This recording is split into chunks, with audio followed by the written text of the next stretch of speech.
નમો અરિહંતાણં નમો સિદ્ધાણં નમો આયર્યાણં નમો ઉજ્જયાણં નમો લોયે સૌસાહુનાં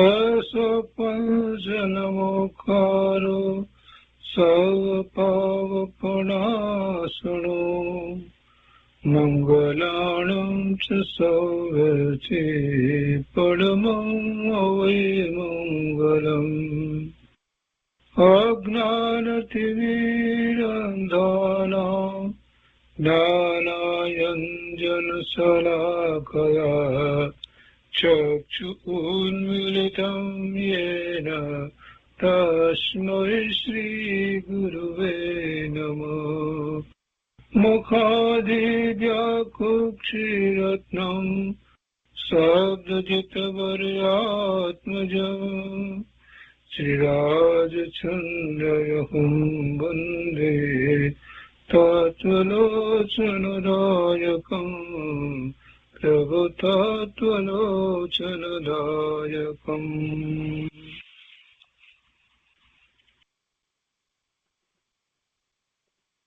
કૃપાળુદેવના વચનામૃતનો સ્વાધ્યાય. એમાં આપણે મહાનીતિ ના બોલ કરી રહ્યા છીએ. વર્ષ 20 ની અંદર મહાનીતિ આંક 19 અને એમાં આપણે 270 સુધી બોલ કર્યા છે. આજે 271 થી લઈએ છીએ, પણ છેલ્લા 5 બોલ ફરીથી લઈએ છીએ. 265 બધા જ હૃદયના જે છે એ બધા બોલ ફરીથી આપણે લઈએ છીએ. 261 થી 160 હૃદયને બ્રહ્મરૂપ રાખવું, હૃદયને ભ્રમર રૂપ રાખવું, હૃદયને ભ્રમર રૂપ રાખવું. ભ્રમર એટલે તો ભમરો, અને અહીંયા હૃદયને ભ્રમર રૂપ રાખવું એમ કેમ કહ્યું છે?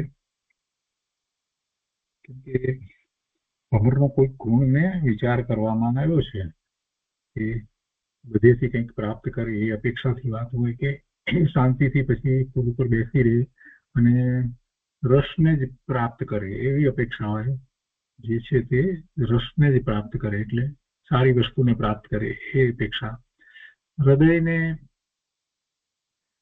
કમળ રૂપ રાખવું. કમળ ને પાણી સ્પર્શતું નથી. કમળ પાણીમાં રહ્યું હોય છતાં પણ એને સ્પર્શે નહીં. એવી રીતે જે લોકમાં અનેક પ્રકારે સંબંધોમાં આવે, બધું થાય, તે છતાં પણ એ બધું એને સ્પર્શે નહીં, એટલે વિકાર એને થાય નહીં. એમ હૃદયને કમળ રૂપ રાખવું, ચોખ્ખું રાખવું, મલિનતામાં ન જવા દેવું. મલિનતા આસપાસમાં હોય છતાં પણ મલિનતા સ્પર્શે નહીં. હૃદયને પથ્થર રૂપ રાખવું એટલે કઠણ રાખવું, એટલે કાંઈક એવા પ્રસંગો વગેરે આવ્યા હોય દુઃખના વગેરે, ત્યારે પણ હિંમત હારી ન જવું. હૃદયને લીંબુ રૂપ રાખવું એટલે નાનું રાખવું, કોઈક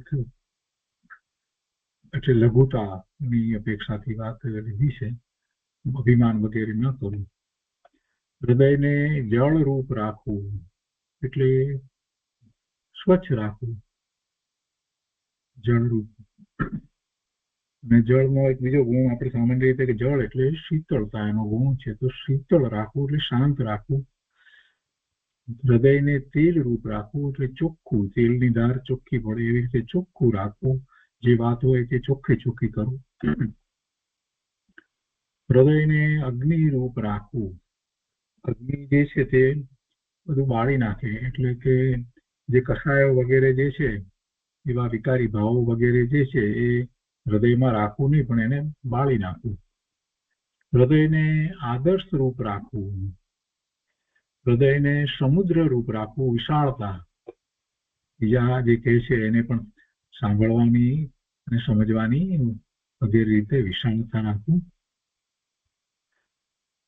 બીજા મહાન હોય, મહાપુરુષ હોય વગેરે ના કોઈ ગુણગાન ગાતું હોય તો એને સાંભળવાની સમજવાની એવી વિશાળતા રાખવું. બીજાના ગુણો કોઈ ગાતું હોય તો એને વિશાળ હૃદયથી એને સમજવું, સ્વીકારવું. પછી 269મું છે વચનને અમૃત રૂપ રાખવું.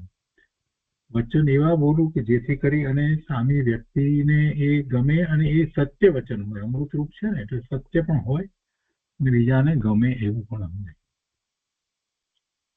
વચનને નિંદ્રા રૂપ રાખવું. નિંદ્રા રૂપ રાખવું એટલે કે શાંત રાખી દઈએ, નિંદ્રામાં આપણે કાંઈ કરીએ નહીં એમ. એટલે કે વચન બોલવા માટે ઉતાવળા ન થઈ જવું. કાંઈ પણ બધી વાત આવતી હોય તેમાં તૂટી પડે છે ને, કોઈએ કહ્યું હોય કે ન કહ્યું હોય એકદમ બોલવા માંડે છે તો એમ ન રાખવું, એમ નિંદ્રા રૂપ રાખવું. વચનને તૃષા રૂપ રાખવું. ત્યાં પણ લગભગ એવો જ અર્થ થાય કે વચનને તૃષા લાગી હોય છે તો જીવ શું કરે છે? તરસ લાગી હોય તો એ તરસ લાગેલી રહેવા દે છે કે જેથી કરી અને એને હવે પાણી પીવું છે એમ થાય. એટલે વચનને એવી રીતે તૃષારૂપ રાખવું કે જેથી કરીને મારે એવા યોગ્ય વચનો બોલવા છે એમ. પછી વચનને સ્વાધીન રૂપ રાખવું, પોતાને આધીન, કોઈ પ્રમાણે ન બોલવું. કાયાને કમાન રૂપ રાખવું એટલે એવી રીતે તૈયાર રાખવું કાયાને જેથી કરીને જે ધર્મની ક્રિયા વગેરે જે છે એમાં કોઈ રીતે આળસ વગેરે ન થાય.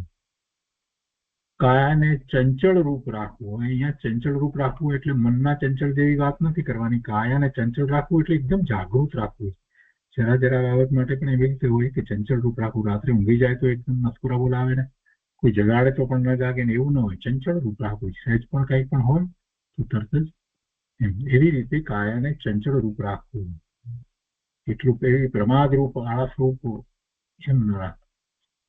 પછી કાયાને નિરપરાધી રાખવું. કોઈ અપરાધ કાયા દ્વારા થાય જ નહીં. મન દ્વારા ન થાય તો કાયા દ્વારા ન થાય. પછી 276મું છે કે કોઈ પ્રકારની ચાહના રાખવું નહીં. પરમહંસ મહાત્માને કે પરમહંસને એવી હોય કોઈ પ્રકારની ઈચ્છા હોય નહીં, કોઈ પ્રકારની ચાહના હોય નહીં. તપસ્વી છું. પરમહંસની વાત આવી એટલે હવે બીજા બધા એ રીતના લેવાના છે. તપસ્વી છું, વનમાં તપશ્ચર્યા કરું. આ તપસ્વીની ઈચ્છા છે. શીતળ છાયા લઉં. આ બધા તપસ્વી પરમહંસ એ બધા જે છે ને એમની અપેક્ષાથી આવી લીધા છે થોડા. શીતળ છાયા લઉં. સમભાવે સર્વ સુખ સંપાદન કરું છું. સમભાવે સર્વ સુખ સંપાદન કરું છું. અનુકૂળતા પ્રતિકૂળતાને સરખા સમજે છે અને સુખ ત્યાં પણ લાગે છે સામાન્ય રીતે તો એ આહાર પાણી મળે છે, શીતળતા મળી છે, બેસવાનું કે એવું કે આસન વગેરે મળ્યા છે તો પણ એ સંભાવપૂર્વક, એમાં કોઈ બીજી કટુતા ન હોય કે અભિમાન ન હોય કે કાંઈ પણ. એટલે સંભાવે સર્વ સુખ સંપાદન કરવું છે. માયાથી દૂર રહું છું. પ્રપંચને ત્યાગું છું. સર્વ ત્યાગ વસ્તુને જાણું છું. સર્વ ત્યાગ વસ્તુને જાણું છું. ત્યાગવા યોગ વસ્તુને મેં ત્યાગી છે અને એને હું જાણું છું, મને ખ્યાલ રહે છે. 283મું છે ખોટી પ્રશંસા કરું નહીં. મુનિને માટે પણ છે, બ્રહ્મચારી હોય એને માટે, ઉપાસક હોય એના માટે, ગૃહસ્થને માટે, બધાને માટે છે. ખોટી પ્રશંસા કરું નહીં. ખોટું આળ આપવું નહીં.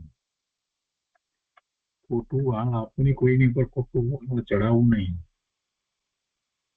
ખોટી વસ્તુ પ્રણિત કરવું નહીં.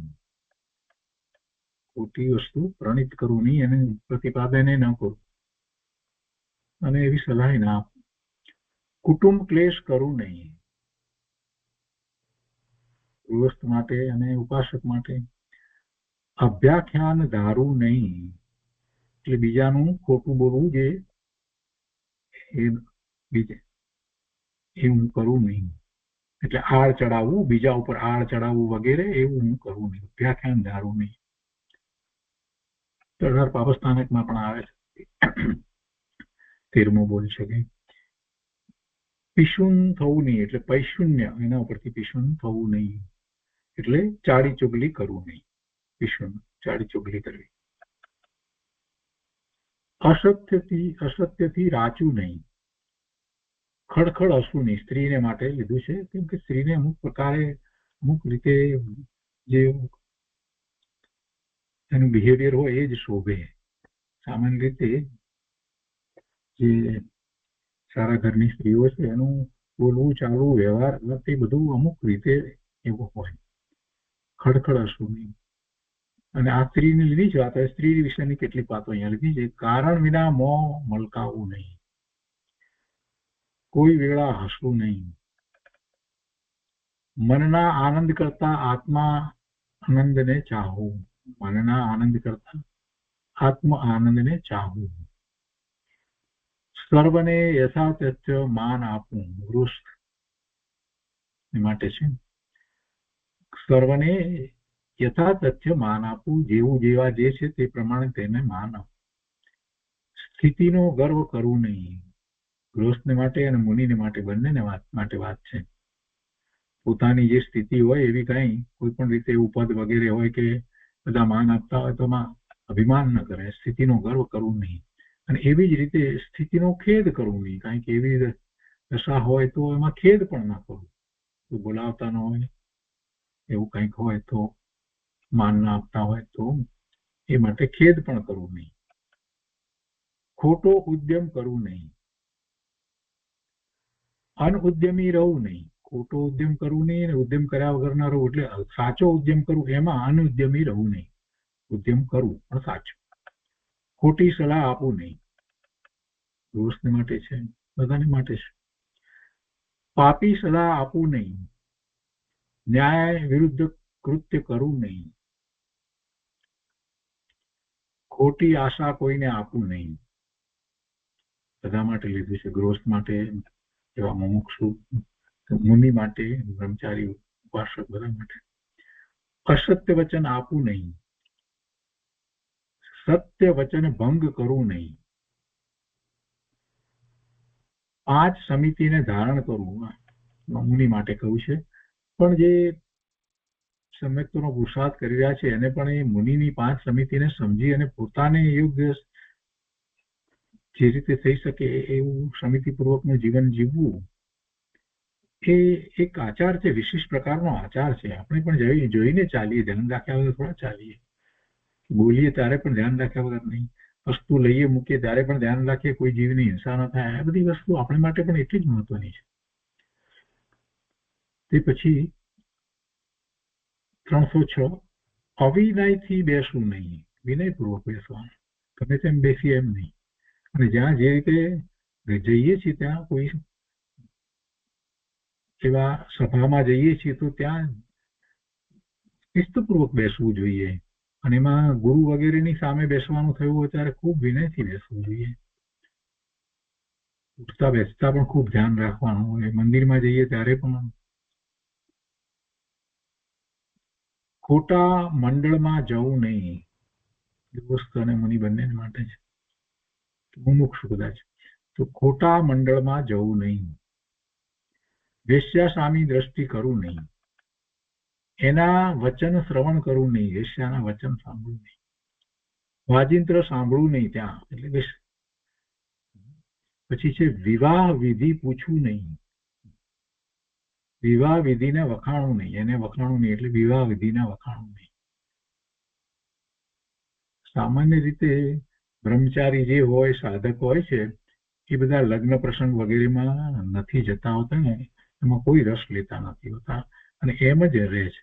એમ રહે તો જ એમનું બ્રહ્મચર્ય ટકી રહે, એમની સાધના પણ બરાબર જળવાઈ રહે.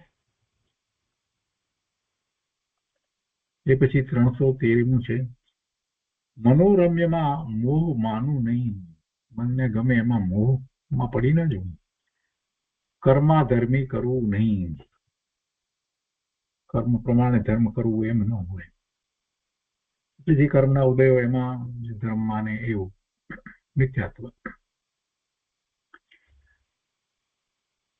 સ્વાર્થે કોઈની આજીવિકા તોડવું નહીં. વધ બંધનની શિક્ષા કરવું નહીં. વધ બંધનની શિક્ષા કરવું નહીં. પ્રાણીઓ વગેરેને કે ન્યાયાધીશ હોય તો એ પણ કે અમુક રીતે ઘણી વાર શું છે કે કોઈક બીજાના પેલા ઢોર ઘૂસી ગયા હોય પોતાના ખેતર વગેરેમાં તો એને મારીને કાઢતા હોય કોઈક રીતે તો એ બધી શિક્ષા કરતા હોય ઢોરને તો એમાં એવી શિક્ષા ના કરવું એમ કઈ રીતે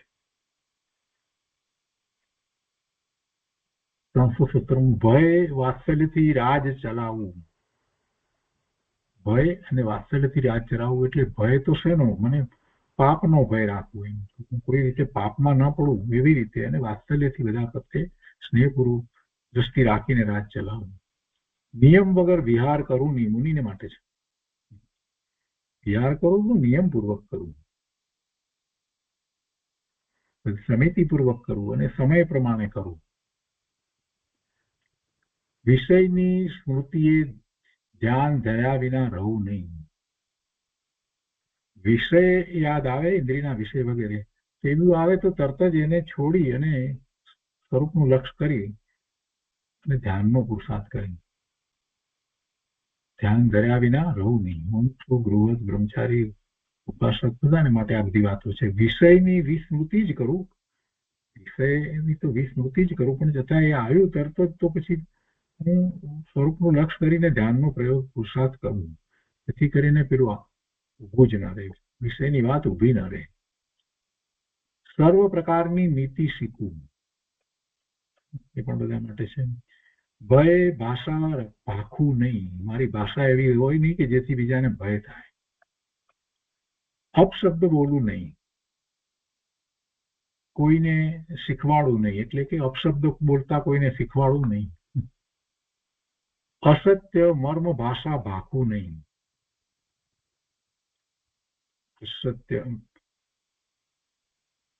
બે અર્થ થતા હોય એવી ભાષા કેટલાક લોકો જેવી જોક કરતા હોય આ બધું અસત્ય મર્મ ભાષા ભાખવું નહીં લીધેલો નિયમ કર્ણોપકરણી રીતે તોડવું નહીં કર્ણોપકરણી એટલે એક કાનેથી બીજા કાને વાત થાય પછી બીજા કાને ત્રીજે કાને વાત જાય ને એમ પછી વાત આવે તો પછી એને કારણે પોતે લીધેલો નિયમ તોડી નાખે કે ના આ તો આવી વાત છે ખોટું છે એમ કરીને નહીં નિયમ લીધો હોય અને પછી ખબર પડે કાંઈક એમાં તો કે આમ કહ્યું ને એના પછી એનાથી બીજે ત્રીજે ચોથે કાનેથી વાત આવે તો વાત બદલાઈ ગઈ હોય અને એમાં ખોટી વાત આવી ગઈ હોય એટલે પછી એટલા માત્રથી કઈ નિયમ તોડી નાખવો એમ નહીં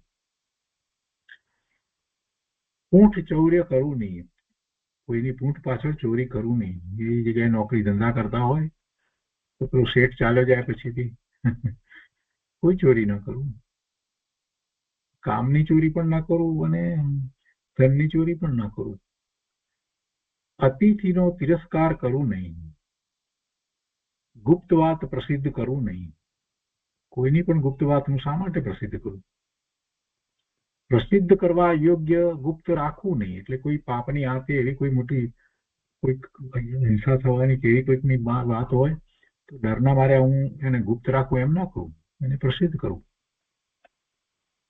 વિના ઉપયોગે દ્રવ્ય રળવું નહીં ધ્યાન રાખી અને હું ધન કમાવું જેમાં ખૂબ પાપ થતું હોય એમાં અસત્ય બોલવું પડતું હોય એમાં કોઈક રીતે ચોરી કરવી પડતી હોય એ પછી ટેક્સની ચોરી હોય કે ગમે તે ચોરી હોય પણ એ બધી કાંઈ પણ હોય તો એવી રીતે હું ધન રળું નહીં ઉપયોગ રાખું અયોગ્ય કરાર કરાવવું નહીં વધારે વ્યાજ લવું નહીં હિસાબમાં ભૂલાવવું નહીં સ્થૂળ હિંસાથી આજીવિકા ચલાવવું નહીં સ્થૂળ હિંસાથી આજીવિકા ચલાવવાની આ વાત ખૂબ સમજવા જેવી છે કેટલાય લોકો પેલા કન્વીનિયન્સ સ્ટોર લઈને અમેરિકામાં બેસી જાય છે જૈનો બહુ આશ્ચર્ય થાય રે ભાઈ તમે શું વેચી રહ્યા છો જુઓ તો ખરા એમાં તો કેટલી હિંસા દ્રવ્યનો ખોટો ઉપયોગ કરવો નહીં નાસ્તિકતાનો ઉપદેશ આપવું નહીં વયમાં પરણવું નહીં અમુક વધારે પડતી વય થઈ ગઈ તો અથવા તો ઓછી વય નાની વયમાં પરણવું એવો પણ અર્થ થાય વય પછી પરણવું નહીં એટલે અમુક મોટી ઉંમર થઈ જાય ત્યાર પછીથી પરણવું નહીં અહીંયા બીજો વયમાં પરણવું નહીં એ જ અર્થ લાગે કે નાની વય હોય એમાં પણ નહીં, એવો અર્થ થાય. અથવા તો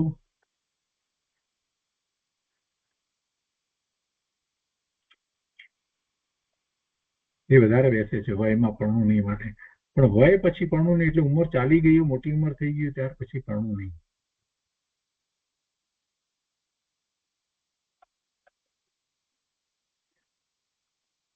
વય પછી સ્ત્રી ભોગવું નહીં, વયમાં સ્ત્રી ભોગવું નહીં. નાની વયમાં, અહીંયા વયમાં નો અર્થ નાની વયમાં કરવું, અને વય પછી જે કહ્યું છે એમાં મોટી ઉંમર, એમ અર્થ કરીએ એટલે બરાબર બેસી જાય.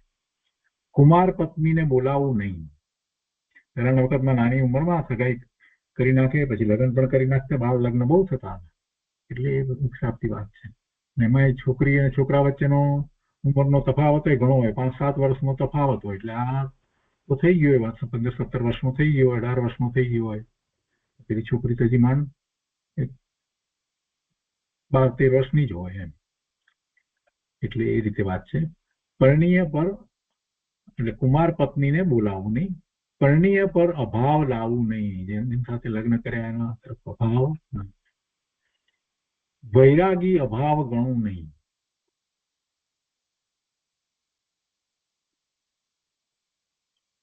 હા, પેલો અભાવની વાત લીધી છે, પરણીય પર અભાવ લાવવું નહીં એ વાત બરાબર, પણ સાથે બીજી વાત લીધી ગૃહસ્થ મની માટે કે વૈરાગી અભાવ ગણવું નહીં. વૈરાગીને છે એમાં એને અભાવ તરીકે ના ગણવું. એમ કે તમે આમ વૈરાગ લેશો તો વૈરાગની વાત કરો તો પછી તમે મારી પત્ની પ્રત્યે તમને અભાવ થયો એમ, તો કે ના, એમ અભાવ નહીં. કડવું વચન કહું નહીં, હાથ ઉગામવું નહીં. આ બધા પુરુષના સ્ત્રી પ્રત્યેના જે આચાર હોય ને એની વાત લીધી છે. હાથ ઉગામવું નહીં, અયોગ્ય સ્પર્શ કરવું નહીં, 12 દિવસ સ્પર્શ કરવું નહીં, અયોગ્ય ઠપકો આપવું નહીં, રજસ્વલામાં ભોગવું નહીં, ઋતુદાનમાં અભાવ આણવું નહીં. એટલે ઋતુદાનમાં એટલે વખતે ઋતુ વખતે જે એમ નથી જાય ત્યારે આ તો અત્યારે ઋતુમાં છે એટલે એમ અભાવ ન થવો જોઈએ. શૃંગાર ભક્તિ સેવું નહીં, સર્વ પર એ નિયમ ન્યાય લાગુ કરવું. શૃંગાર ભક્તિ સેવું નહીં, અને બધા ઉપર પોતાના કુટુંબીજનો ઉપર પણ, એટલે પોતાના અનુજો વગેરે અથવા પુત્ર પુત્રી વગેરે એના પ્રત્યે પણ એ રીતે એમને એ રીતે નિયમ સમજાવે અને એવો ન્યાય લાગુ કરે કે ભાઈ આ અમુક પ્રકારના શૃંગાર વગેરે આપણને અમુક રીતે સેવે નહીં, અને શૃંગાર જે કરીને આવે એનાથી આકર્ષાઈ જવું એ બધી શૃંગાર ભક્તિ કહેવાય. ગૃહસ્થને સારા ઘરના જે લોકોને જે રીતે શોભે એવા વસ્ત્ર પરિધાન વગેરે હોય, ગમે તેવા વસ્ત્ર એ બધું ન હોય, અથવા તો ગમે તેવા મેકઅપ વગેરે પણ ન હોય. 354 છે કે નિયમમાં ખોટી દલીલથી છૂટવું નહીં. નિયમ પોતે રાખ્યો છે પછી એ તોડે ને પછી એમાં ખોટી દલીલ છે કે છૂટી જવું, એ વાત બરાબર નથી. નિયમ તૂટ્યો હોય તો પ્રાયશ્ચિત લેવું જોઈએ. 355 છે કે ખોટી રીતે ચઢાવવું નહીં, દિવસે ભોગ ભોગવું નહીં, દિવસે સ્પર્શ કરવું નહીં, અભાષાએ બોલવું નહીં, કોઈનું વ્રત ભંગાવવું નહીં, જાજે સ્થળે ભટકવું નહીં, સ્વાર્થ બહાને કોઈનો ત્યાગ મુકાવવું નહીં, કોઈનો ત્યાગ છોડાવવો નહીં પોતાના સ્વાર્થ માટે થઈને, ક્રિયાશાળીને નિંદવું નહીં. કેટલાક લોકોને અધ્યાત્મમાં બહુ વધારે સમજ ન પડતી હોય, એમનાથી બને એટલી ક્રિયા વગેરે કરે, તપ વગેરે કરતા હોય, અને આ બધી જે આગમની વાત છે એનો વિરોધ ન હોય, પણ એમને ઓછી સમજ પડતી હોય, એટલે કે એને ક્રિયા કરતા હોય તો એની નિંદા કરવી ના જોઈએ. ઘણી વાર આપણે એ વાત આવે છે, બાહ્ય તપની કેટલાય લોકો સ્વાધ્યાય કરતા હોય એવી રીતે નિંદા કરે, એ બધા બાળ વ્રત ને બાળ તપ કહેવાય. અરે ભાઈ, એવું બોલવાની જરૂર જ નથી. કોને ખબર છે કે એ ક્યાં છે, કયા લેવલે છે, અને એ કહેવાની જરૂર શું છે? એમનો એ વખતે શુભ ભાવ છે અને એમનો સમય થશે ત્યારે એમને શુદ્ધ ભાવ પણ થશે. આગળ 363 છે નગ્ન ચિત્ર નિહાળવું નહીં. 364 છે પ્રતિમાને નિંદવું નહીં. એટલે ભગવાનની પ્રતિમા સમજવાની. અહીંયા પ્રતિમાને નિંદવું નહીં, કોઈ નિંદા કરવું નહીં. જે પણ પ્રતિમા હોય મંદિરમાં બહારમાં વગેરે જે બીજી બધી પણ પ્રતિમા વગેરે જે મૂકવામાં આવી હોય છે તો એ અપેક્ષાથી અહીંયા બીજી વાતો છે. એટલે પેલી સ્થાપત્યની અંદર કેટલીક એવી ખજૂરાઓ વગેરેમાં જે એવી છે પ્રતિમા વગેરે એની અપેક્ષાથી જોઈએ તો પ્રતિમાને નિરખવું નહીં. એમાં ભગવાનની વાત નથી આવતી, પણ એમાં તો તિર્યંચ વગેરે બધા બાર કોતરકામ એવા કર્યા હોય છે ને એમાંની વાત છે. તો એવા એને નિરખવું નહીં, એમ એવી પ્રતિમાને નિરખવું નહીં. અને પ્રતિમાને પૂજવું કેવળ ગ્રસ્ત સ્થિતિમાં એ ભગવાનની પ્રતિમાને પૂજવું. કેમ કે ગ્રસ્તો એ જ પૂજા એવી રીતે પૂજા કરે, મુનિ કઈ એ રીતે પૂજા કરતા નથી. એમની પૂજા જુદી જ રીતની હોય છે. આપણે કરીએ ગ્રસ્તની પૂજા એવી રીતે નથી હોતી. 367 છે પાપથી ધર્મ માનવું નહીં. બધાને માટે આ વાત છે. પાપથી ધર્મ માનવું નહીં. કેટલાય પ્રકારે આ ભોગ ચડાવો, આમ કરો તેમ કરો, બધા પાપ. એમાં આપણે ધર્મ ક્યાંથી આવે? ફૂલ પ્રતિમાની ઉપર ફૂલ ચડાવવા એ પણ સમજવા જેવી વાત છે. એમાં પાપ તો છે જ ને. 368 છે સત્ય વ્યવહારને છોડવું નહીં. છળ કરવું નહીં, નગ્ન સૂવું નહીં, નગ્ન નાહવું નહીં, આછા લુગડા પહેરવું નહીં, ઝાઝા અલંકાર પહેરવું નહીં, અમર્યાદાથી ચાલવું નહીં, ઉતાવળે સાદે બોલવું નહીં. પછી સ્ત્રીને માટે લીધા છે અહીંયા પતિ પર દાબ રાખવું નહીં, તુચ્છ સંભોગ ભોગવવો નહીં, ખેદમાં ભોગ ભોગવવો નહીં, સાયંકાળે ભોગ ભોગવવો નહીં, સાયંકાળે જમવું નહીં, અરુણોદયે ભોગ ભોગવવો નહીં, ઊંઘમાંથી ઉઠી ભોગ ભોગવવો નહીં, ઊંઘમાંથી ઉઠી જમવું નહીં, શૌચ ક્રિયા પહેલા કોઈ ક્રિયા કરવી નહીં. ક્રિયાની કાંઈ જરૂર નથી. પરમહંસ કોઈ ક્રિયાની જરૂર નથી. કેટલી ધર્મની અપેક્ષા, ધર્મમાં કોઈ ક્રિયા હોતી નથી. ખરેખર એમ જ છે. ધર્મમાં તો જ્ઞાન ક્રિયા વ્યાયામ મોક્ષ એમ કહેવામાં આવ્યું છે. ક્રિયા વ્યાયામ મોક્ષ એટલે ક્રિયા એટલે જ્ઞાન ક્રિયા. ગુરુદેવે બહુ સ્પષ્ટતા કરી છે. એ જ ક્રિયા હોય. જીવને આત્માને કઈ ક્રિયા હોય? બીજી કોઈ ક્રિયા ન હોય. ધ્યાન વિના એકાંતે રહવું નહીં. આ મહત્વનું છે. ધ્યાન માટે એકાંતમાં બરાબર છે, પણ ધ્યાન વિના એકાંતે રહેવાથી અનેક પ્રકારના વિકલ્પો આવે તો કેટલીક વખતે અંદરમાં ને અંદરમાં એવા આર્ત ધ્યાન કે રૌદ્ર ધ્યાન થઈ જાય, દ્વેષના ભાવ પણ થઈ જાય. એટલે એકાંતે રહેવા જેવી પોતાની હજી દશા ન થઈ હોય ત્યાં સુધી એકાંતે રહેવું ઠીક નહીં. સાધુઓને માટે પણ એમ કહેવાય છે. પછી 387 લઘુ શંકામાં તુચ્છ થવું નહીં, દીર્ઘ શંકામાં વખત લગાડવું નહીં, ઋતુના શરીર ધર્મ સાચવું, આત્માની જ માત્ર ધર્મ કરણી સાચવું, અયોગ્ય માર બંધન કરવું નહીં, આત્મ સ્વતંત્રતા ખોવું નહીં,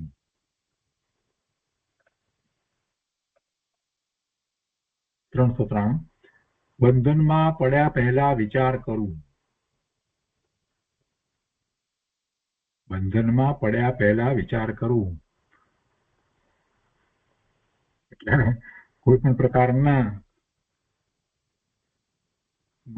કોઈ ગ્રુપમાં વગેરેમાં જોડાવું અથવા તો લગ્ન કરવા કે કોઈક નવા કાર્યની અંદર જોડાવું, આ બધું બંધનમાં પડવાની વાત છે. અને બીજી રીતે જોઈએ તો શુભાશુભ ભાવે થવું એ નિશ્ચયથી તો જોઈએ, એ જ બંધનમાં પડવા જેવું છે. એટલે બંધનમાં પડ્યા પહેલા વિચાર કરવું, આ તો જાગૃતિ રાખવાની જ છે. વાતમાં બધી વસ્તુમાં આ જે જોડાઈ જાય છે ને, આ જીવ અનાદિથી એને એ જ બધું બહારમાં જ ગમે છે, એટલે ખોટું બંધાય છે, પોતાનો સમય બરબાદ કરે છે અને અનેક વિકલ્પોમાં ચાલ્યો જાય છે. 394 પૂર્વિત ભોગ સંભાળવું નહીં, પહેલા જે ભોગ ભોગવ્યા એનો વિચાર કરવો, યાદ કરવું ના, એ ન હોય. અયોગ્ય વિદ્યા સાધુ નહીં, બોધવું પણ નહીં. અયોગ્ય વિદ્યાની પોતે તો સાધના ના કરે, પણ પોતાને ખબર હોય કોઈકની તો એની વાત પણ ન કરવી, એ વિદ્યા જ ખોટી. વણખપની વસ્તુ લઉં નહીં, મુનિને માટે છે સ્નાન કરવું નહીં, નાહવું નહીં એટલે સ્નાન કરવું નહીં. મુનિને ન હોય સ્નાન, મુનિને આપણે કહીએ છીએ ને 28 મૂળ એની અંદર આવે છે અસ્નાન, અદંત ધોવન, અહીંયા છે કે દાંતણ કરવું નહીં. સંસાર સુખ ચાહવું નહીં, મુનિને માટે. નીતિ વિના સંસાર ભોગવું નહીં, ગૃહસ્થને માટે છે. નીતિ વિના સંસાર ભોગવું નહીં. નીતિપૂર્વકનું જીવન રહે બધી રીતે,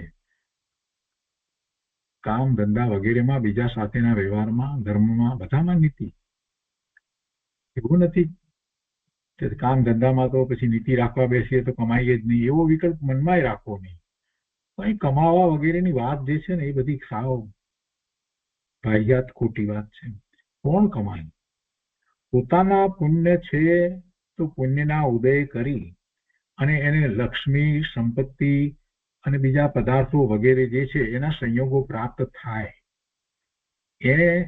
એને એમ છે કે હું મહેનત કરું છું, કમાવું છું, આમ કરું છું, તેમ કરું છું, એટલે પૈસા આવે છે, આમ થાય છે, તેમ છે. વધુ ને વધુ કરીએ તો વધારે મળે. આ જ મોટામાં મોટી જીવની ભૂલ છે. બધું પૂર્વના જે શુભભાવ કર્યા હતા, પુણ્ય કર્યા હતા, તો એને કારણે મળે છે તો મળે છે. એમાં કઈ અત્યારે કઈ કરી દે છે એટલે મળે છે એવી તો કોઈ વાત છે જ નહીં. એવી કોઈ વાત હોતી નથી. નીતિ વિના સંસાર ભોગવું નહીં, નીતિપૂર્વક જ જીવન જીવવાનું હોય, અનીતિ શુક્રા કરવી. પ્રસિદ્ધ રીતે કુટિલતાથી ભોગ વર્ણવું નહીં. એક તો પ્રસિદ્ધ રીતે અને કુટિલતાથી ભોગ વર્ણવું નહીં. ભોગના વર્ણન શું કરવાના? ભોગ ભોગવાયો એમાં તો પાપ થયું છે, વળી એના વર્ણન પ્રસિદ્ધ કરવાનું. વિરહ ગ્રંથ ગૂંથવું નહીં. વિરહને કારણે તો આર ધ્યાન થાય.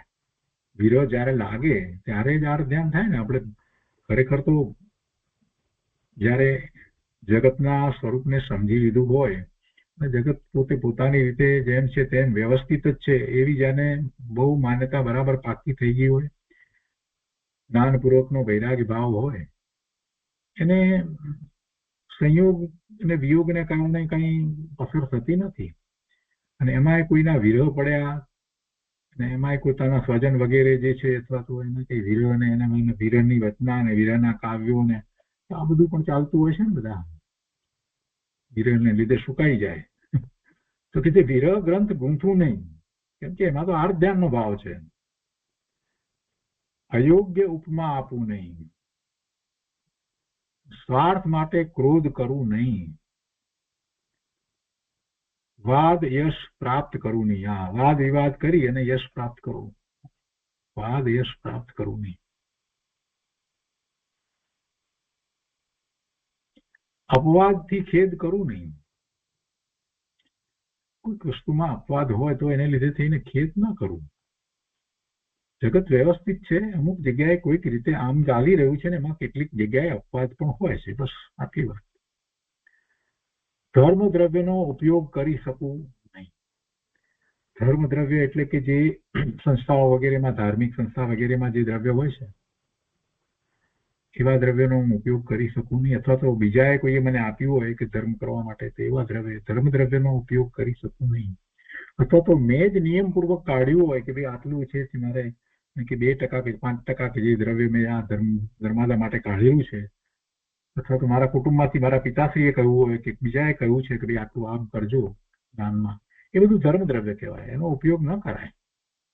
અથવા તો બીજું એક છે એવું જે દ્રવ્ય જે છે ને ધાર્મિક સંસ્થાઓમાં આવેલું દ્રવ્ય હોય ને એને પછી પોતાને જરૂર હોય એટલે થોડાક વખત માટે એ લઈ આવે, પછી ભલે પાછું આપી દેવાનું હોય પણ એ લઈ આવે, પછી કામ પતે પછી પાછું આપે 2-4-5 મહિના. આવું બધું પણ હોય. એટલે એ ધર્મ દ્રવ્યનો ઉપયોગ કરી શકવું નહીં, કોઈ પણ રીતે હોય, પૈસાની રીતે હોય કે માલ મિલકતની રીતે કે કોઈ પણ રીતે એનો ઉપયોગ હું ન કરું. દશાંશ કે ધર્મમાં કાઢવું એટલે 10મો ભાગ કે પછી 5મો ભાગ કે જે રીતે પણ કાંઈક ધર્મમાં કાઢવું એટલે દાન વગેરે હું કરું, ધર્મમાં એનો ઉપયોગ કરું. સર્વસંગ પરિત્યાગ કરવું પરમહંસ માટે છે. સર્વસંગ પરિત્યાગ કરવું. તારો બોધેલો મારો ધર્મ વિસારું નહીં. સર્વને માટે તારો કહેતા ભગવાન ને બોધેલો ધર્મ, દિનેશ્વર પ્રભુએ બોધેલો ધર્મ જે છે એ મારો ધર્મ છે, એને હું ભૂલું નહીં. સ્વપ્ન આનંદ ખેદ કરવું નહીં. સ્વપ્નમાં જે કંઈ થયું હોય એને માટે સ્વપ્ન તૂટી ગયું તો એના ખેદ, કે સ્વપ્નમાં આવ્યું છે એને માટે થઈને કે આનંદ, બેમાંથી એક પણ ન હોય. તટસ્થ રહેવું જોઈએ. આજીવિક વિદ્યા સેવું નહીં. એવી વિદ્યા જેનાથી આજીવિકા પ્રાપ્ત થાય એમ કરી અને આજીવિક વિદ્યા સેવું નહીં. ધન કમાવા માટેની કંઈક અનેક પ્રકારની બીજી વિદ્યાઓ હોય ને, સામાન્ય રીતે જે કંઈ સારી રીતે જે આપણે જેને કહીએ કે વેપાર ધંધા કરી કે નોકરી કરીને એ બધી વાત બરાબર છે કે એવી જાતની વિદ્યા પણ હોય, પણ આજીવિક વિદ્યા એટલે જેને કારણે થઈ અને એવી વિદ્યા કે જેને કારણે થઈને પૈસા આવે, ખોટો રસ્તો હોય એમાં. બીજી રીતે પણ છે કે કેટલીક વિદ્યા એવી છે કે એનો ઉપયોગ આજીવિકા માટે ન થાય. જેમ કે આ શાસ્ત્ર વગેરેનો અભ્યાસ કર્યો છે તો એ દ્વારા આજીવિકાની કમાણી ન થાય. અને પહેલાના વખતમાં તો એ રીતે હતું કે જે આ સ્વાસ્થ્ય સંબંધીની જે સેવા જે છે એને માટે પણ પૈસા લેવામાં ના આવતા હતા. પણ હવે તો પંચમ કાળ છે એટલે હવે એ રીતે તો એટલું ન થઈ શકે.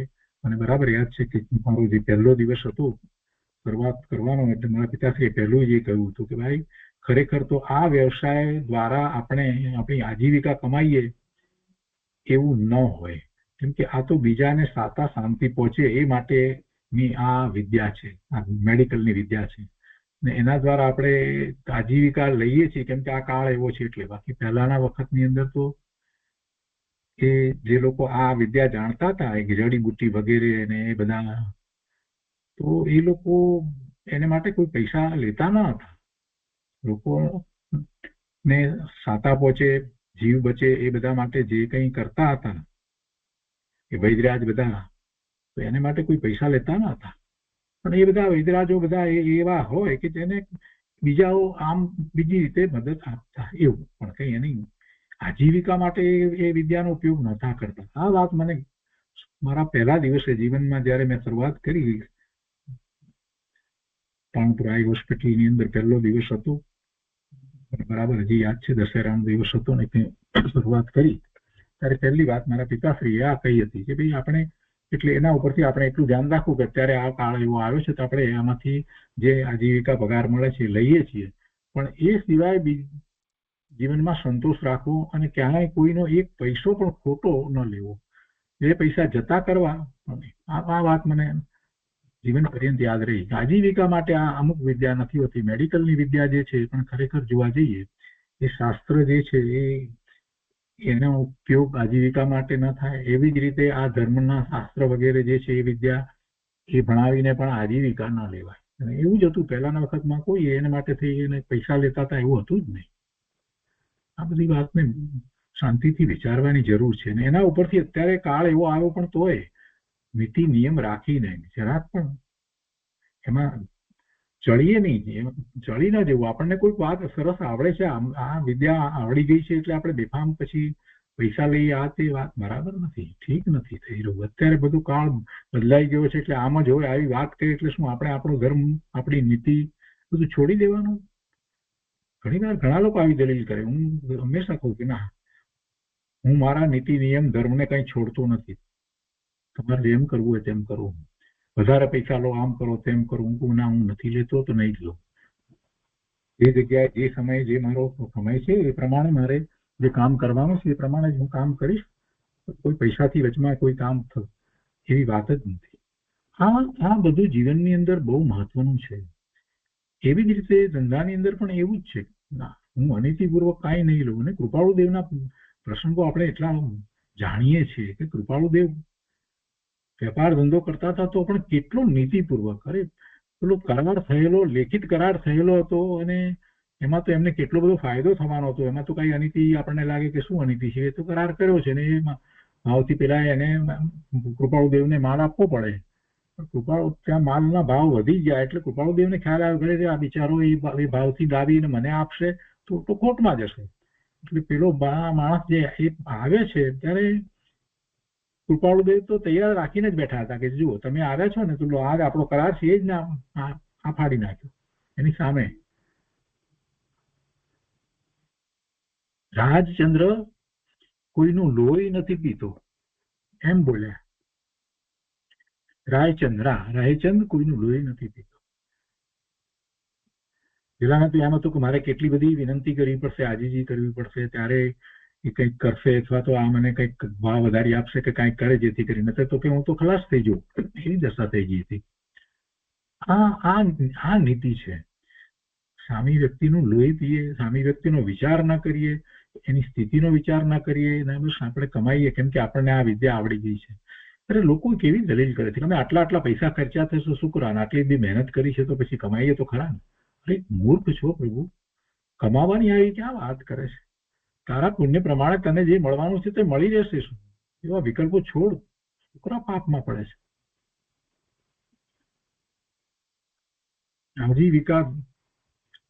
આજીવિક વિદ્યા છે એવું નહીં. પછી ઘણા અર્થ થાય છે કે આજીવિકા સંબંધીની વાતમાં, વિદ્યાની બાબતમાં તો ઘણી બધી વાત છે.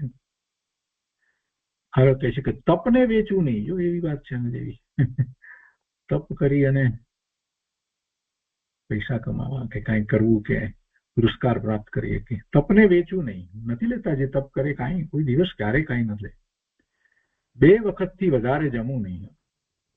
આ કરવા જેવું છે થતું નથી પણ આ કરવા જેવું છે. 2 વખતથી વધારે જમવું નહીં. બધાને માટે કહું છે, ગૃહસ્થને માટે એમ નહીં. મુનિ તો 1 વખત આહાર લેતા હોય છે પણ અહીંયા મુમુક્ષુ માટે, બ્રહ્મચારી માટે, ઉપાસક માટે બધાને. પછી 416મું છે, સ્ત્રી ભેળો જમવું નહીં.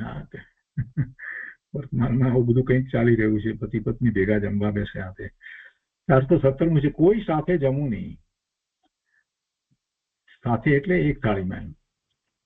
પરસ્પર કવળ આપવું નહીં, લવું નહીં. કોળિયા આપે છે ને લગ્નમાં, બહુ સૌરાષ્ટ્રમાં તો બહુ હોય છે કોળિયા આપવાનો રિવાજ ને બધું. આપવું નહીં ને લવું નહીં, એમ જ હોવું જોઈએ. વધારે ઓછું પથ્ય સાધન કરવું નહીં. પથ્ય વધારે નહીં ને ઓછું પણ નહીં. રોગ હોય એ પ્રમાણે પછી જે હોય તે. વિરાગીના વચનોને પૂજ્ય ભાવે માન આપવું. વિરાગી જે રાગ રહિત થયા છે એમના વચનોને પૂજ્ય ભાવે માન આપવું. વિરાગી ગ્રંથો વાંચવું. તત્વને જ ગ્રહણ કરવું. 422મું, તત્વને જ ગ્રહણ કરવું.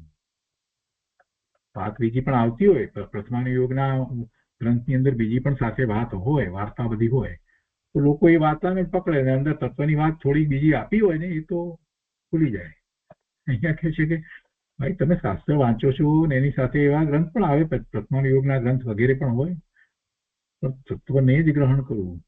કેમ કે 4 પ્રકારના અનુયોગના શાસ્ત્રો જે 4 અનુયોગનું પ્રયોજન શું છે? વિતરાગતા પ્રગટ કરવાનું છે. તત્વને ગ્રહણ કર્યા વિના વિતરાગતા થાય કેવી રીતે? આગળ 423 છે, નિર્માલ્ય અધ્યયન કરવું નહીં. કામ નિર્માલ્ય છે એની કઈ કિંમત ન હોય એવું અધ્યયન કરવું નહીં. વિચાર શક્તિને ખીલવું.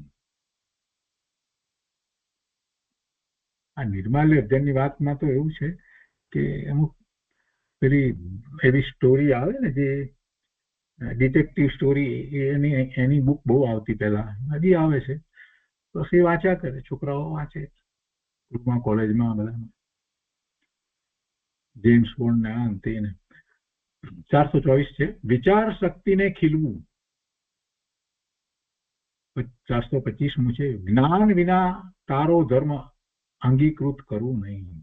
ભગવાન નો ધર્મ જ્ઞાન સહિત જ અંગીકૃત કરવાનો હોય ને, એટલે ભગવાનની વાતને સમજી સ્વીકારી એના ઉપર ચિંતન વગેરે કરે ત્યારે ખરેખર એ ધર્મ અંગીકૃત થાય. એટલે જ્ઞાન સહિત ધર્મ અંગીકૃત કરવું એમ કહેવાનો આપે છે.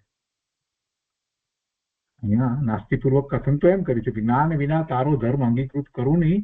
એ બે જગ્યાએ નાસ્તિ કરી વિના અને નહીં, એટલે અસ્થિપૂર્વક વચન એમ થાય કે જ્ઞાન સહિત ધર્મ અંગીકૃત કરવું. પ્રભુ તમારો ધર્મ હું જ્ઞાન સહિત અંગીકૃત કરું, એને અસ્થિપૂર્વક એમ ફેરવીને બોલાય. એ નાસ્તિ કરી છે ને. એટલે 426 એકાંતવાદ લઉં નહીં. આને પણ એવી રીતે લેવાય, અનેકાંત થી વસ્તુ સ્વરૂપને સમજવું, અનેકાંતથી. 427 છે, વિરાગી અધ્યયન નો મુખે કરવું. વિરાગી અધ્યયનો મુખે કરવું. રાગ રહિત વસ્તુ એવી જે છે એને હું વારંવાર વાંચું અને યાદ રાખું. 428 ધર્મ કથા શ્રવણ કરવું. નિયમિત કર્તવ્ય ચૂકવું નહીં. નિયમિત કર્તવ્ય ધર્મ સંબંધીનું ચૂકવું નહીં. અપરાધ શિક્ષા તોડવું નહીં. અપરાધને કારણે શિક્ષા એટલે કે પ્રાયશ્ચિત વગેરે આપવામાં આવ્યું હોય તો એ પૂરું કરવું. દોષને માટે પોતાને જે કઈ જ્ઞાની પુરુષ પાસે જઈ અને પ્રાયશ્ચિત લીધું હોય, અથવા તો બીજાઓને પણ એ રીતે, તો જે વાત જે રીતે પોતાને એમ લાગ્યું હોય કે કોઈક દોષ થયો છે કંઈક, તો એની પોતે પ્રાયશ્ચિત લે. તો એ માટે જે કંઈક એ શિક્ષા કહો કે પ્રાયશ્ચિત કહો, તો એ પછી પૂરું કરવાનું, એ તોડવાનું નહીં. 431 યાચકની હાંસી કરવું નહીં. યાચકની હાંસી ક્યારેય ન કરાય. એ તો એના સંયોગ છે, અને એ સંયોગને તમારા સંયોગ જુદી જાતના છે, એટલે એની હાંસી કરવી તો પછી સમજી લેવું કે આ એના પછીના ભાવમાં યાચક જ થવાના. એટલે જે સામાન્ય યાચક છે એની વાત છે. સાધુ જે છે એને ખરેખર યાચક કહેવાતા નથી. એ કઈ એવી રીતે યાચના નથી કરતા, એ તો એમનો એક પરિસર છે. પણ બીજા જે યાચક આવે છે ને, સામાન્ય રીતે જે માગતા હોય ને, તો એની હાંસી નહીં કરવી. અત્યારે એની બિચારાની એવી દશા છે, એટલે એમ છે આપીએ, આપણાથી બનતી અનુકંપાથી મદદ કરીએ. પણ ખરેખર મદદ એટલે આ દાન આપવાની વાત આવે ત્યારે સત્પાત્રે દાન આપવું એ ઠીક કહેવાય. ગમે તેને દાન આપીએ બરાબર છે, અનુકંપા દાન આપીએ છીએ, એ વાત જુદી છે. પણ બાકી તો દાનનો ભાવ અંતરમાં આવે તો સત્પાત્રે દાન આપવું. ને સત્પાત્ર દાન એટલે કે મુનિને દાન આપવું. મુનિને કયા દાન આપીએ? મુનિ કયા દાન આપણી પાસેથી ગ્રહણ કરે? આપણા સદભાગ્ય એવા હોય તો આહાર દાન આપણે આપી શકીએ, આહાર દાન ગ્રહણ કરે. શાસ્ત્રનું દાન આપણે આપી શકીએ, એ આપી શકીએ. અને મુનિને પીંછી અમુક સમય પછી બદલવાની થાય તો પીંછી, કમંડળ વગેરે જે કોઈ કંઈક જરૂર હોય તો અપાય. સત્પાત્રે દાન આપવું. એમને અભય દાન, સૌથી મોટી વાત એ છે. કોઈક એવો વિસ્તાર હોય, કંઈક એવું તેવું હોય, અને ત્યાં મુનિને એમ લાગતું હોય કે ભાઈ આજુબાજુ એવા માણસો આ છે, તો મુનિને પોતાને તો ભય ન હોય, પણ છતાંય આપણને એવું લાગે તો આપણે રક્ષણ કરવા માટે થઈ અને તત્પર રહેવું જોઈએ, સાધુના રક્ષણ કરવા માટે. અભયદાન કોઈ પણ પ્રકારે. 433 છે, દીનની દયા ખાઓ. ગરીબ, દીન એટલે ગરીબની દયા ખાઓ. દયા ખાવું એટલે મદદ કરવું. 434 દુઃખીની હાંસી કરવું નહીં. દુઃખીની હાંસી ક્યારેય ન કરે. દુઃખ તો આવે ને જાય, કોને નથી આવતું, મને નહીં આવે એમ વિચાર કરવાનો. ખોટું કરુણા થવી જોઈએ, દુઃખી પ્રત્યે કરુણા થવી જોઈએ અને એ દ્વારા સમજવું જોઈએ કરી આને વિચારાને આવા ઉદય આવ્યા બને તો મદદ કરવી જોઈએ. 435 સમાપના વગર શયન કરવું નહીં. સમાપના વગર શયન કરવું નહીં. આપણે લઘુ પ્રતિક્રમણ 5 મિનિટનું પ્રતિક્રમણ છે, લઘુ પ્રતિક્રમણ કરીએ છીએ 5 મિનિટનું, એમાં ક્ષમાપના છે અને એ ક્ષમાપના સહિત જે લઘુ પ્રતિક્રમણ 5 મિનિટનું છે ને એ રોજ રાત્રે સૂતા પહેલા કરવાનું, એવી વાત આપણે કરેલી છે, ઘણી વાર વાત થઈ છે. મોટા ભાગના આપણી સાથે જે સ્વાધ્યાયમાં છે તો બધા કરે છે, પણ જે લોકો કદાચ આ સ્વાધ્યાય સાંભળતા હોય અને સ્વાધ્યાય આપણી સાથે નથી જોડાતા તો એમને માટે આ વાત છે કે 5 મિનિટનું પ્રતિક્રમણ છે. આપણા તત્વધારાની વેબસાઇટ ઉપર છે અને જે યુટ્યુબ છે એમાં તત્વધારા લખશો એટલે બધી જ વિડીયો એમાં છે અને એમાં પ્રતિક્રમણ છે અને એમાં એક ભાવ પ્રતિક્રમણ છે ને બીજું લઘુ પ્રતિક્રમણ છે. તો લઘુ પ્રતિક્રમણ 5 મિનિટનું છે, એમાં ક્ષમાપના પણ આવી જાય છે અને એ રોજ રાત્રે કરવું જોઈએ. છેવટે કઈ નહીં તો ક્ષમાપના રોજ રાત્રે સૂતા પહેલા બોલવી જોઈએ, મોટેથી નહીં તો વાંચી તો જવી જ જોઈએ. 436 આળસને ઉત્તેજન આપવું નહીં. 437 સૃષ્ટિક્રમ વિરુદ્ધ કર્મ કરવું નહીં. 438 સ્ત્રી શૈયાનો ત્યાગ કરવું. સ્ત્રી શૈયાનો ત્યાગ કરવું, સ્ત્રીની શૈયા પર ના સૂવું. 439 નિવૃત્તિ સાધન એ વિના સઘળું ત્યાગવું છે. નિવૃત્તિ સાધન એ વિના સઘળું ત્યાગવું છું. નિવૃત્તિના સાધન સિવાય બીજું બધું બધાનો ત્યાગ કરું છું. અને 440 છે મર્મ લેખ કરવું નહીં. મર્મ લેખ કરવું નહીં, એવો લેખ જેનો અમુક રીતે એવો કાંઈક અર્થ નીકળતો હોય એવી જેવી બધી વાત, એવું કાંઈ લેખ કરવું નહીં. કે મર્મ લેખ શાના માટે કરવામાં આવે? કાંઈક એવી વાત હોય બીજાને કહેવાની ન હોય અને અમુકને કોઈક રીતે કહેવાની હોય ને આ બધું રાજ ખટપટની અંદર બધા એવા મર્મલેખ કરીને મોકલવામાં આવતા, સંદેશા વગેરે ને એ બધા મર્મલેખ કરીને મૂકી જતા લોકો. સાદું સીધું સરળ જીવન જીવનારને માટે વળી એવી બધી વાત ક્યાંથી હોય? કઈ છુપાવવું ને કરવું ને બીજાને અમુકને જ મળે એવું કરવું ને આવો બધો માયાચાર હોય જ નહીં. જેને માયાચાર છે એ જ મર્મલેખ કરે. તો આજનો સ્વાધ્યાય આપણે અહીંયા સુધી રાખીએ છીએ 440 સુધી.